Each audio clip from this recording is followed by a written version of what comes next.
The Galactic Senate chamber was a cathedral of ancient power, its vaulted ceiling stretching high above a sea of countless delegates.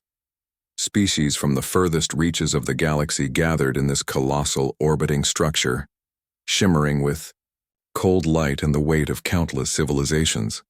At its center stood the imposing speaker's dais, from where the final vote on Earth's fate would be declared. Earth had been a member of the United Civilized Worlds for less than a century, a blink in galactic terms. Its entry had been contentious. Some races saw humans as brash and unpredictable, aggressive settlers who pushed where they shouldn't. Others whispered of their violent history and rapid technological leaps, fearing their unchecked ambition might spark another war. Today, those fears would come to a head.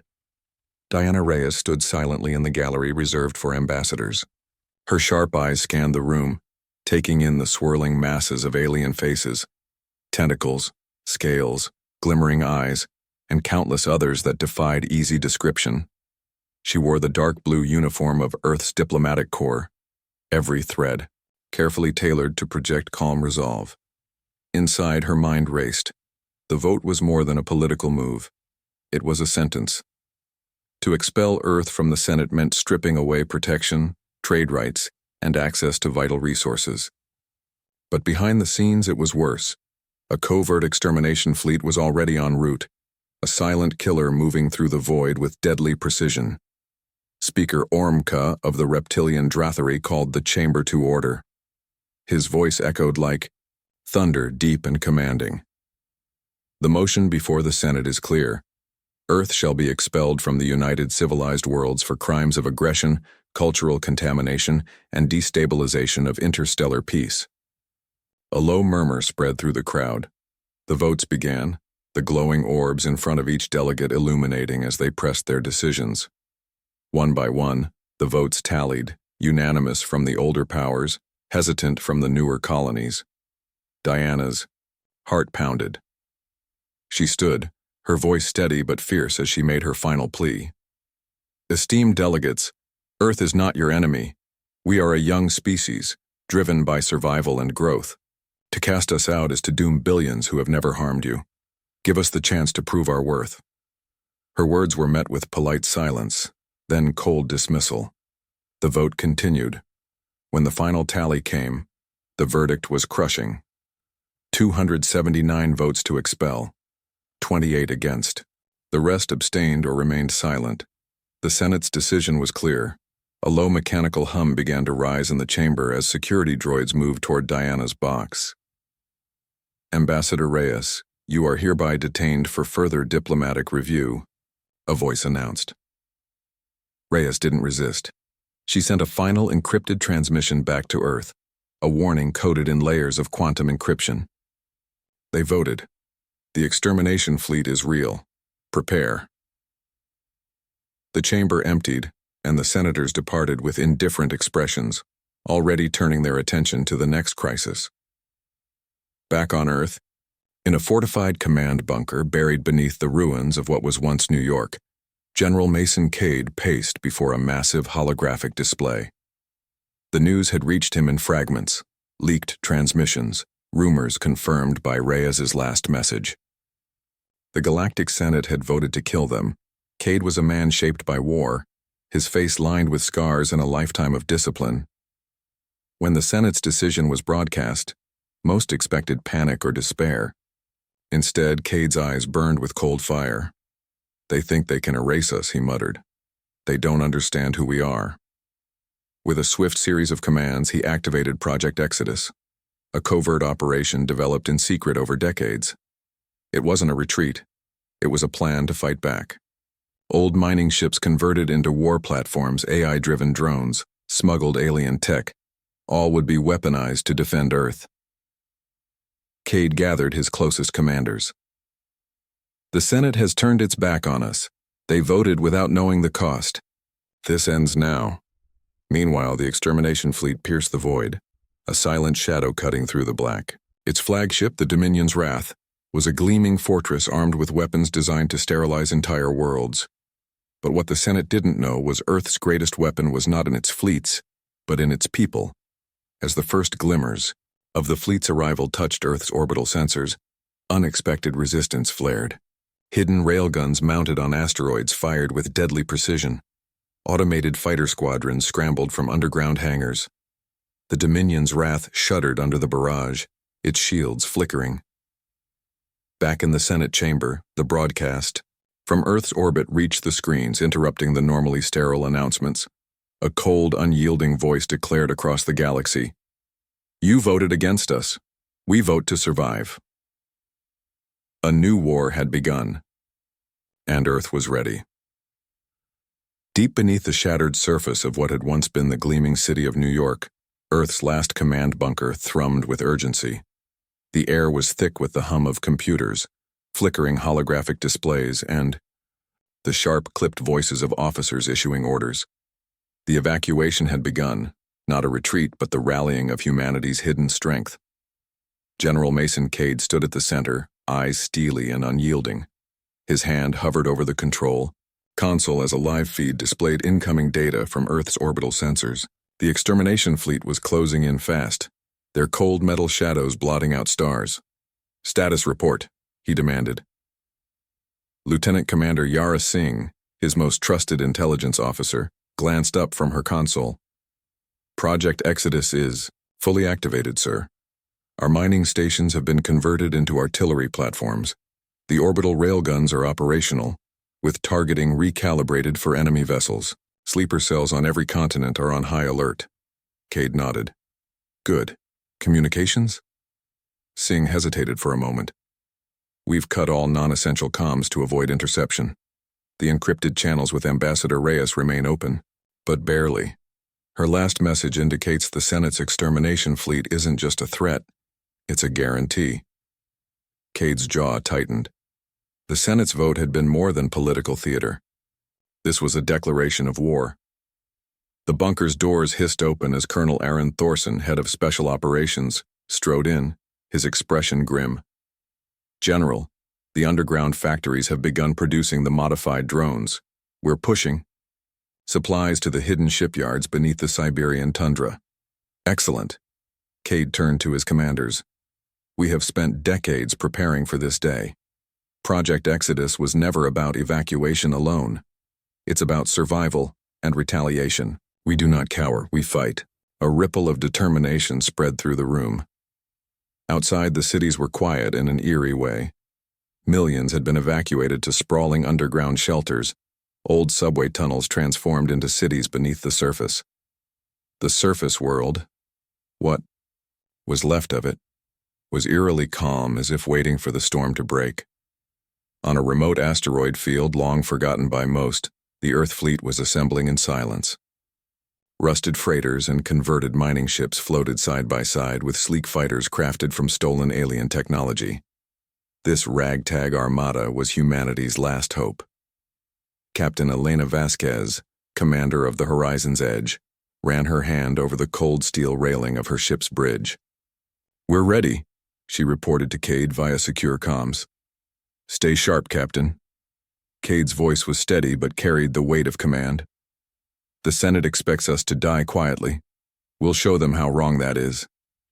In the Senate chambers, orbiting a distant star, the mood was smug and self-satisfied. The ancient speaker Ormka sipped a dark liquid from a crystalline cup. "The humans will crumble. Their primitive tactics cannot withstand our fleet." His advisors nodded, but not all shared his certainty. Some worried the humans were more dangerous than predicted, yet none dared openly defy the speaker. Back on Earth, Ambassador Reyes lay in a small cell aboard the Senate flagship Dominion's Wrath. The cold, sterile room felt like a tomb, yet her mind was far from captive. Through a crack in the communication protocol, she had sent her warning. Project Exodus was in motion. The guards who came to escort her to a hearing were unprepared for what happened next. Reyes had been trained for such moments. With precise practiced moves, she disabled 2 guards before disappearing into the labyrinthine corridors of the flagship. Unknown to her captors, allies from the Carex insectoid race, secret sympathizers, were already waiting. In the shadows, Reyes whispered, "This war is bigger than any one world. They voted against Earth. They voted against survival itself. We will prove them wrong. Back at Earth's command center, the first reports came in. Enemy fleet approaching lunar orbit. Defense platforms engaging. The railguns powered by centuries-old mining technology retrofitted for war, fired with terrifying speed and accuracy. The vacuum of space echoed with silent explosions as the extermination fleet's outer ships were shredded. Impact on flagship's shield, Singh reported. Damage control team scrambling. Cade allowed himself a brief smile. They came to exterminate. Instead, they've awakened the lion. The world held its breath as transmissions of the battle streamed back to Earth. The human resistance was unlike anything the galaxy had seen, willing to sacrifice everything, fighting with savage ingenuity and ferocious spirit. In homes, shelters, and underground bunkers, people watched the news and whispered the same thing. This is our home. We will not be erased. Cade's voice echoed in their hearts, even if they never heard him directly. If they want to extinguish us, they will first feel the heat of our defiance. As the extermination fleet reeled under Earth's unexpected assault, the galaxy's eyes slowly shifted. The humans were no longer just a footnote in Senate debates. They were a reckoning. And in the cold darkness of space, humanity prepared for the fight of its existence. The void of space is a silent place, but in the moments before battle, it thrummed with tension. The extermination fleet's flagship, Dominion's Wrath, gleamed cold and menacing against the backdrop of distant stars. Its weapons were the epitome of Senate engineering, devastating energy cannons, missile turrets, and impenetrable shields. They expected an easy victory, but Earth had prepared in ways the Senate could not fathom. From hidden hangars carved deep within lunar craters, fleets of human fighters burst into the void like swarms of angry wasps. Pilots trained in the art of asymmetrical warfare zipped through the debris fields and asteroid belts, using stealth and speed to harass the enemy. General Mason Cade watched the tactical feeds on the command bridge beneath Earth's surface, his expression unreadable but his mind calculating every move. "Status?" he barked. Lieutenant Commander Yara Singh's fingers danced across her console. "Our railgun platforms have locked on, targeting the flagship's primary shield emitters." Cade nodded. "Fire!" With a deep resonant thrum, the first railgun shot streaked through space. A bullet of pure kinetic force accelerated to near light speed. It slammed into the flagship's forward shield generator, sending shockwaves rippling across its defenses. "Impact confirmed," Singh said. "Shield strength dropping by 20%. The flagship shuddered, its glowing shields flickering for the first time in decades.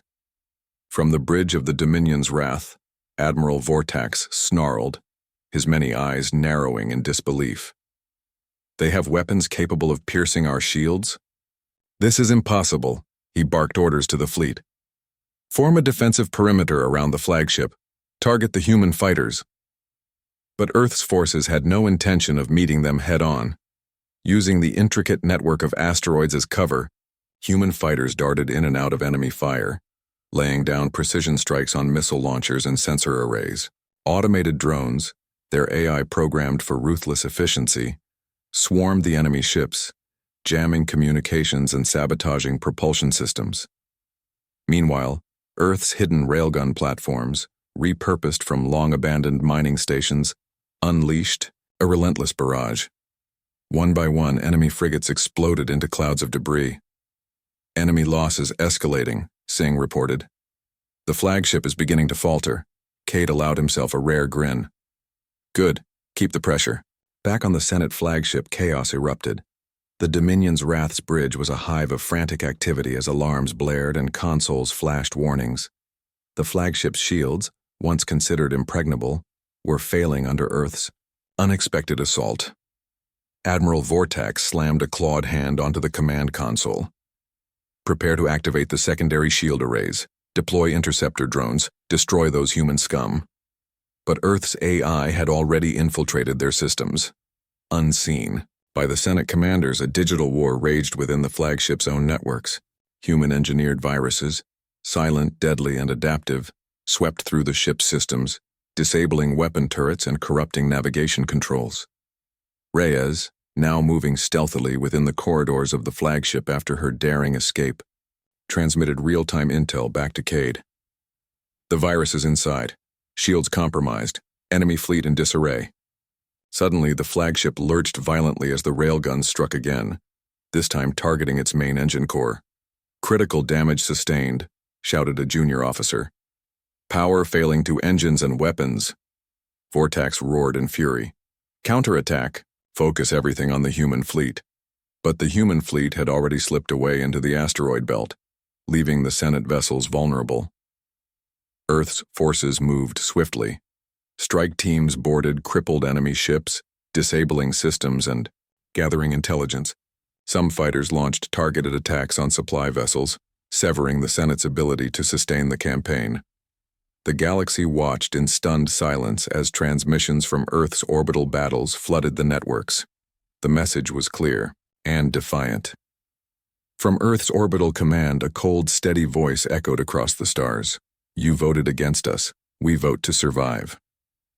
The words spread like wildfire, igniting hope in oppressed species and fear in the Senate's oldest powers.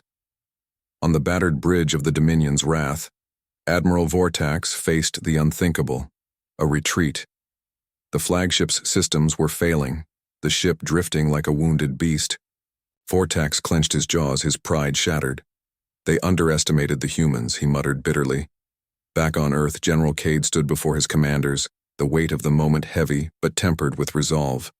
"Today we sent a message, not just to the Senate, but to the entire galaxy. Earth will not be erased. We will fight with every last breath." Around him, men and women who had prepared their entire lives for this moment nodded solemnly. The war was far from over, but Earth had won the first strike, and the Senate had made their final error. The corridors of the Dominion's wrath were no longer safe. Ambassador Diana Reyes moved with purpose through the labyrinthine metal passageways, shadows clinging to her like a second skin. After her daring escape from captivity, she knew the Senate's wrath would be swift and merciless. Yet somewhere, deep in the heart of this enemy flagship, hope still flickered. Her allies were waiting. The insectoid Carracks, once feared and reviled for their hive mind and ruthless tactics, had long held grudges against the Senate's oligarchy.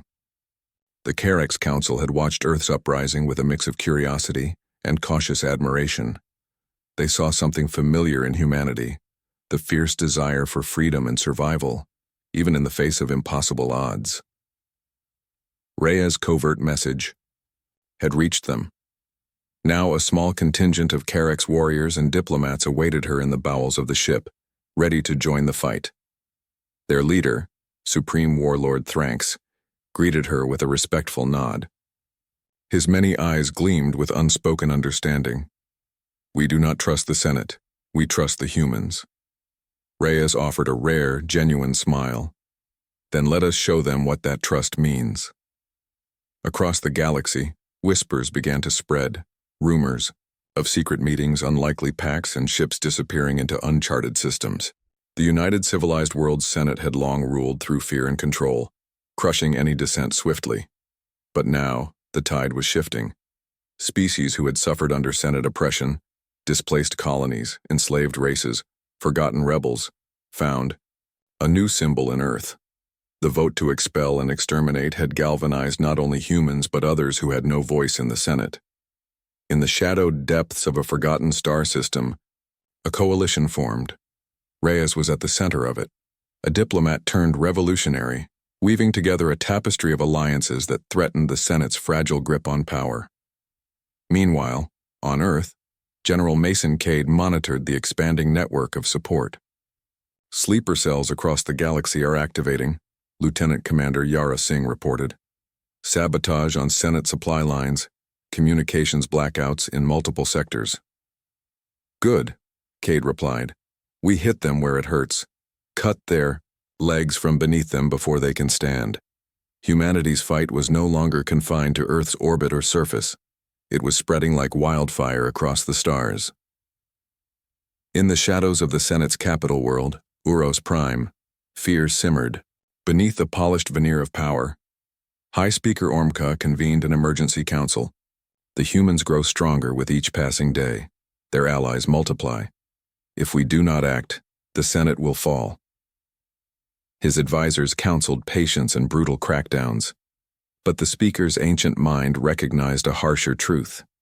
The Senate had underestimated humanity's capacity for unity and resilience. Back aboard the Dominion's Wrath, Reyes prepared to transmit detailed intelligence to the rebel coalition. "We have access to their fleet movements, supply routes, and command protocols," she told Thranx. "With this, we can cripple their operations from within." The Carrick's leader's mandibles clicked in approval. "Then we strike swiftly and without mercy." As their plan unfolded, covert sabotage crippled Senate warships far from the front lines. Supply convoys vanished. Communications were distorted or hijacked. The Senate's logistical web began to unravel. On Earth, General Cade convened a war council deep beneath the Himalayas. Representatives from Earth's various military branches, intelligence agencies, and scientific communities gathered around a glowing star map. "Alliance is our strength," Cade declared. "We fight not only for Earth but for every world oppressed by the Senate's tyranny." Dr. Lena Park, head of Earth's AI development, presented new intelligence. "Our AI operatives have infiltrated Senate communication networks. They're sowing confusion and delay." Cade's gaze hardened. "Then it is time to move from defense to offense." In a daring move, human and Carrick's fleets struck simultaneously at Senate supply depots on the edges of controlled space. The attacks were swift, surgical, and devastating. In the aftermath, survivors of the depots sent frantic pleas for aid. Instead of panic, they found unexpected allies arriving, ships bearing the banners of the People's Front, a rebel coalition united by the hope that Earth inspired. As the dust settled, Ambassador Reyes addressed a clandestine gathering via hollow transmission, her voice calm but resolute. The Senate voted to erase Earth. Instead, they have ignited a revolution that will burn across the galaxy. We are no longer alone. Her words echoed in the ears of millions, human and alien alike. Back on Earth, as night fell over the underground bunkers and cities, General Cade stood before a wall of digital displays. The war had changed. It was no longer a simple battle. For survival, it was a war for the soul of the galaxy, and humanity was ready to lead it. The Senate was unprepared for what came next. As word of the rebellion spread, pockets of resistance flared across the galaxy. From the icy moons of Varnus to the dense jungles of Zephyr Prime, once loyal subjects rose against their masters. Ships once flying the Senate colors now bore new insignias, symbols of freedom, unity, and defiance. On Earth, General Mason Cade stood before his command staff, eyes burning with fierce determination. This is no longer just Earth's fight. It's the reckoning the Senate never saw coming. Every liberated world, every rebel fleet strengthens us. His voice echoed in the underground war room, filled with holographic maps pulsating with dots of rebel activity. Lieutenant Commander Yara Singh pointed to a cluster near the Percy sector. "We've intercepted Senate plans to send reinforcements there. Fast carriers, elite battalions. If they hold, it could choke off supply lines." "Then we deny them that," Cade said, his gaze cold steel. "Prepare the horizon's edge and the strike fleet for immediate deployment.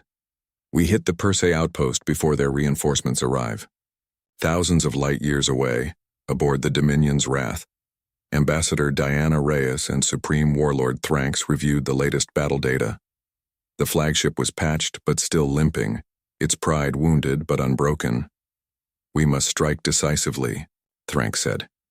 His many limbs moved with sharp precision. "If the Senate loses Persei, their entire eastern front collapses." Reyes nodded. "Then we must ensure it falls. We will lead the strike." The Horizon's Edge launched from Earth's hidden orbital dock, cutting through the darkness toward the Persei sector. Captain Elena Vasquez commanded her ship with cool focus, every order precise. As they neared the system, sensors picked up. An armada of Senate ships, carriers, destroyers, and infantry transports converging on the planet below. "Enemy fleet forming defensive perimeter," Vasquez reported. We're outnumbered 3-1. Numbers mean nothing against strategy and will, Cade's voice crackled through comms. Engage on my mark. The human fleet launched into battle with a fury the Senate had not anticipated. Fighters zipped between colossal warships weaving through plasma blasts and missile salvos. Automated drone swarms disrupted enemy sensors, blinding the Senate's coordinated response. On the planet's surface, rebel ground forces prepared for an all-out assault. Earth's special operatives and allied troops from Carex and other races moved through dense forests and ruined cities, targeting key communication hubs and supply depots. Captain Lyra Voss led her squad into the heart of the enemy base. We take their comms offline, she ordered. Without coordination, their reinforcements will be blind. Her team moved with lethal precision, neutralizing guards and planting charges on critical installations. In orbit, the battle raged fiercely. The Senate's flagship, still vulnerable from previous strikes, struggled to maintain dominance. Shields flickered and engines groaned under constant fire. Admiral Vortax is desperate, Reyes noted, watching from the Dominion's Wrath's bridge. He's deploying suicide squads to break our lines. Reyes felt a cold surge of resolve. Then let them come. We will not falter. Suddenly, the human fleet executed a daring maneuver. Using the asteroid belt as cover, they closed in on the Senate's supply vessels, the lifeblood of their fleet. With a coordinated strike, the supply ships exploded in brilliant fireballs, sending shockwaves that threw the Senate armada into disarray. Supplies destroyed. Singh's voice was triumphant over the comms. They're losing their edge. Back on the ground, Captain Voss's team completed their mission. Communications across the sector flickered and died, leaving Senate forces blind and disconnected. "Comm offline," Voss radioed. "Enemy troops are disorganized. Now's our chance." Rebel forces surged forward, reclaiming territory with brutal efficiency. The tide of battle turned decisively. The Senate fleet began to retreat, battered and broken. Admiral Vortax, his pride shattered, ordered a full withdrawal, leaving the Persei sector in rebel hands. As the dust settled, General Cade addressed his commanders. "Today we showed the galaxy that no Senate fleet, no matter how vast, can suppress the will to be free. This is only the beginning." His gaze swept over the gathered officers. "We fight for every world, every life they tried to erase. The reckoning has begun, and we will see it through to the end." On Earth, the news of the victory spread like wildfire.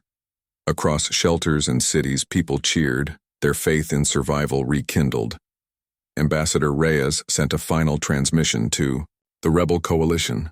"We struck at the heart of tyranny today. Let this victory remind all that Earth is not alone. The Senate's time is ending." In the dark halls of the Senate, Speaker Ormka seethed. The humans had broken through, rallied allies, and ignited a revolution no one anticipated.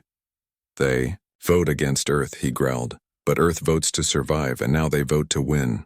Victory tasted sweet, but the war was far from over. Deep within Earth's subterranean command center, General Mason Cade paced, his mind troubled.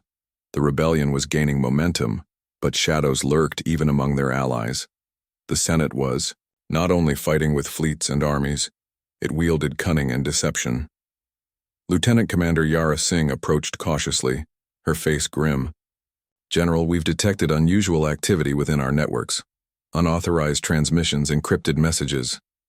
Cade's eyes narrowed. "Infiltrators?" Singh nodded. "We believe so. Someone on the inside is feeding information to the Senate." The room fell silent. The idea that the enemy could strike from within was a cold reminder of the stakes. Meanwhile, aboard the Dominion's Wrath, Ambassador Diana Reyes prepared for a high-stakes diplomatic gambit. Though a prisoner once, she now stood as a beacon for the rebel coalition. But trust was fragile. She convened a secret meeting with Supreme Warlord Thranks and leaders from other allied species. The Carex, known for their ruthless efficiency, were wary of betrayal. The rebellion depended on unity, yet fractures ran deep. "We must root out the traitors," Reyes said firmly. "The Senate uses fear and bribery to turn even the strongest. Thranx's mandibles clicked thoughtfully. Suspicion weakens us, but caution protects us.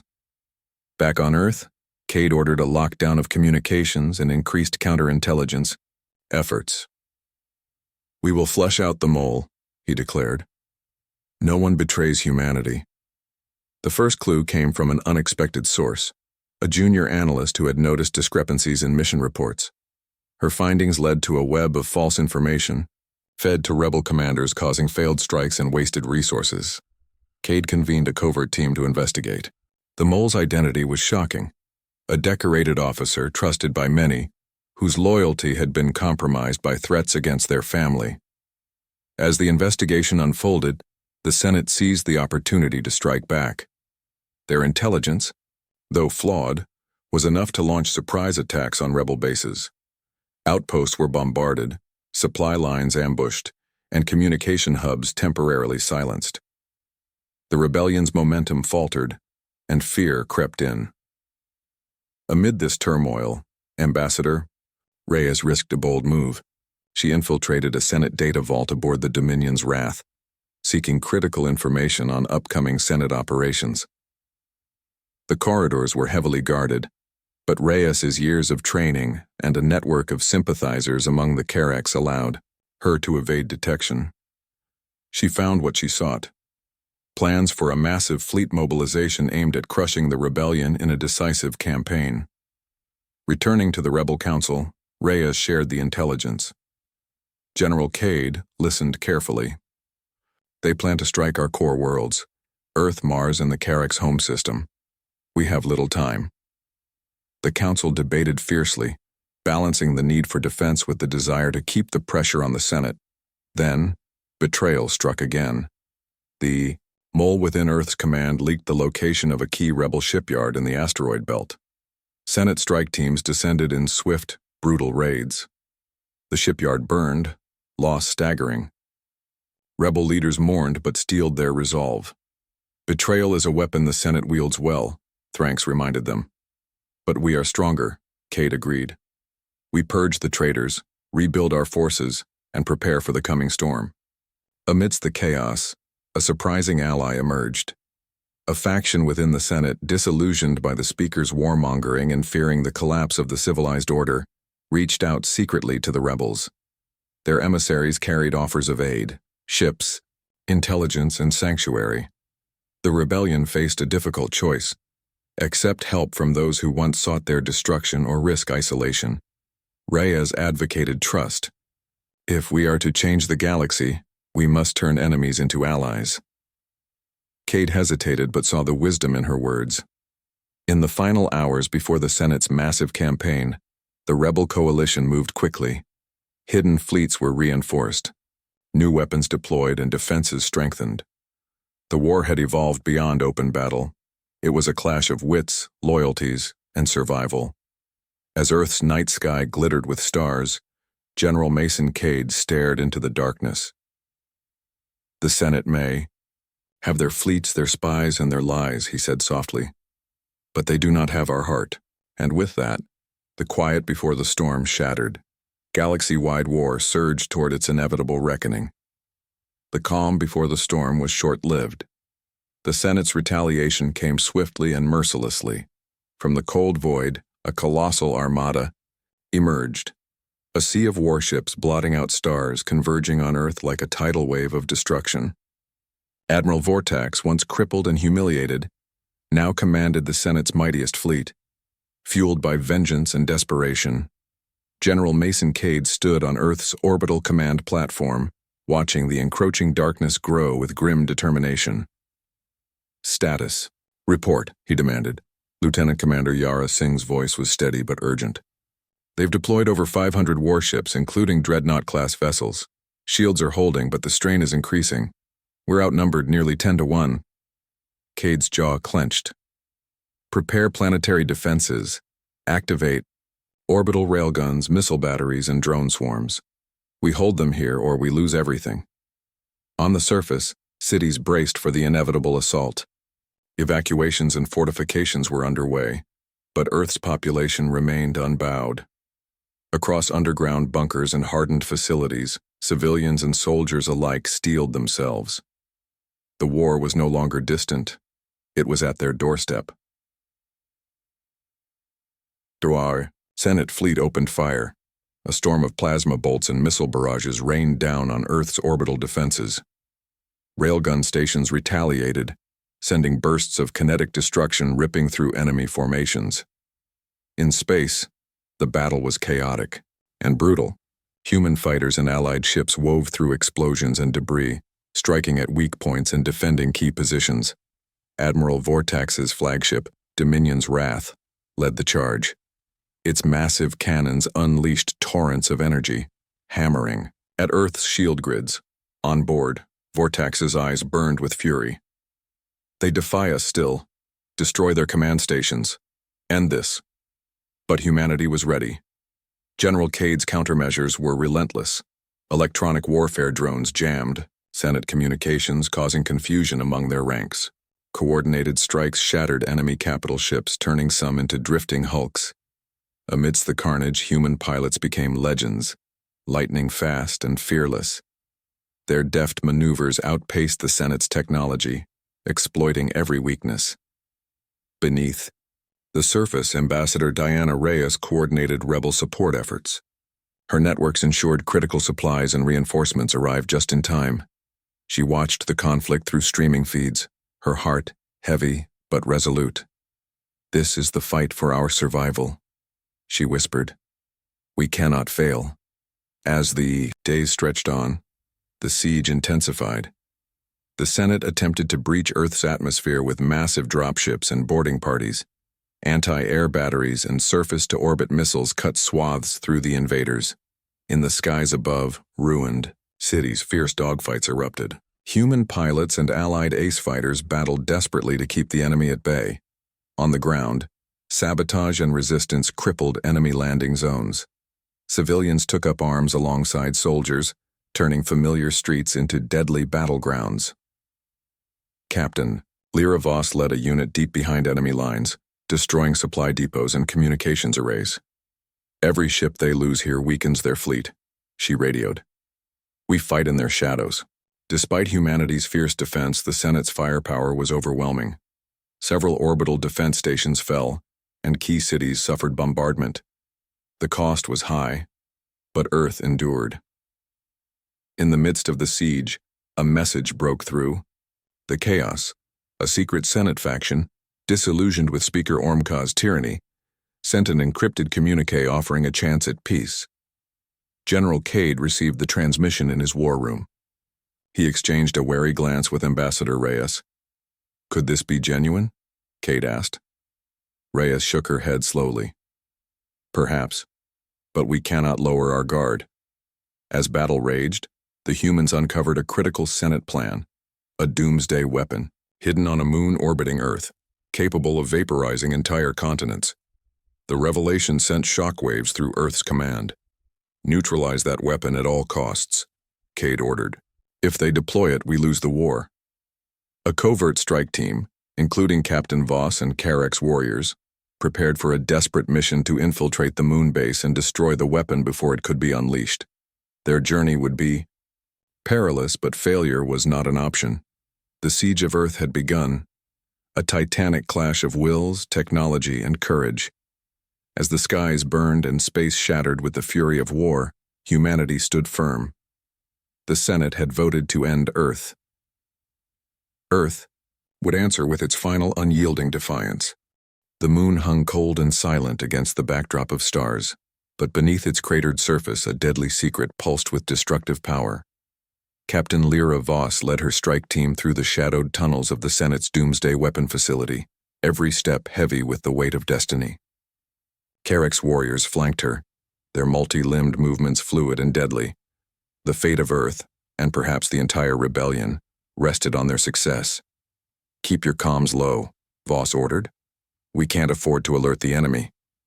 Inside, the sprawling base, the weapon was unlike anything humanity had faced. A massive fusion cannon, powered by exotic matter reactors, capable of firing a beam that could disintegrate entire continents in seconds.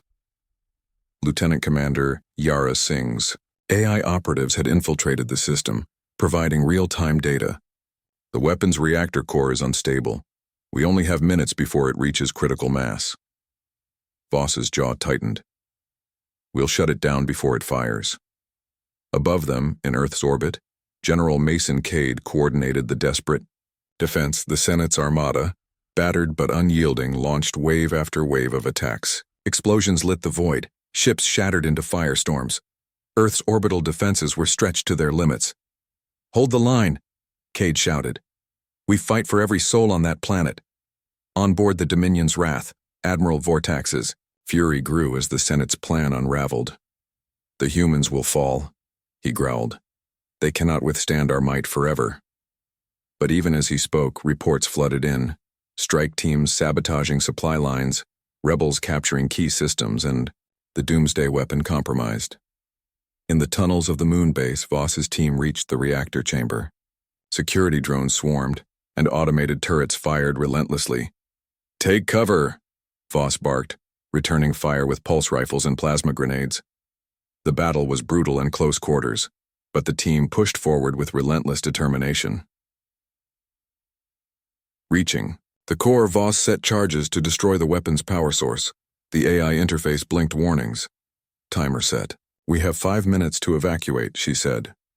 The team raced back through collapsing corridors, explosions echoing behind them. Above, the Senate fleet's assault began to falter. Earth's forces launched a counter-offensive, capitalizing on the chaos. General Cade's voice crackled over comms, calm and resolute. "This is our moment. Press the attack for Earth, for freedom." Just as Voss's team reached their extraction point, alarms blared. The Senate's reinforcements had arrived in force. Boarding parties swarmed the moon's surface. With no time to lose, Voss called for immediate pickup. Back on Earth, the battle reached its crescendo. Admiral Vortax's flagship was critically damaged, caught in a barrage of missiles and plasma fire. His last command was a desperate order to retreat. But as the Dominion's Wrath limped away, the doomsday weapon erupted in a blinding explosion. The moon shattered, debris scattering like deadly hail. In the aftermath, silence fell across the battlefield. Earth's skies cleared, the Senate fleet in full retreat. On the surface, the rebel coalition and humanity's defenders emerged battered but victorious. General Mason Cade stood before a gathering of soldiers, allies, and survivors. We were counted out, voted against, judged unworthy by a galaxy that feared us. But we survived. We fought. We won. His voice was strong, inspiring. The Senate's reign is broken. Now we build a new future, one where no world is silenced, no people oppressed. Ambassador Diana Reyes joined him, her gaze fierce. We showed the galaxy that Earth is not alone, that unity, courage, and hope can shatter even the darkest tyranny. Supreme Warlord Thrank stood beside her, the Carrick symbol shining proudly. Together, we forged a new path. The old order is dead. A new era dawns. Across the stars, the message spread, a testament to resilience and defiance. The Galactic Senate had voted against Earth. It had been their final error.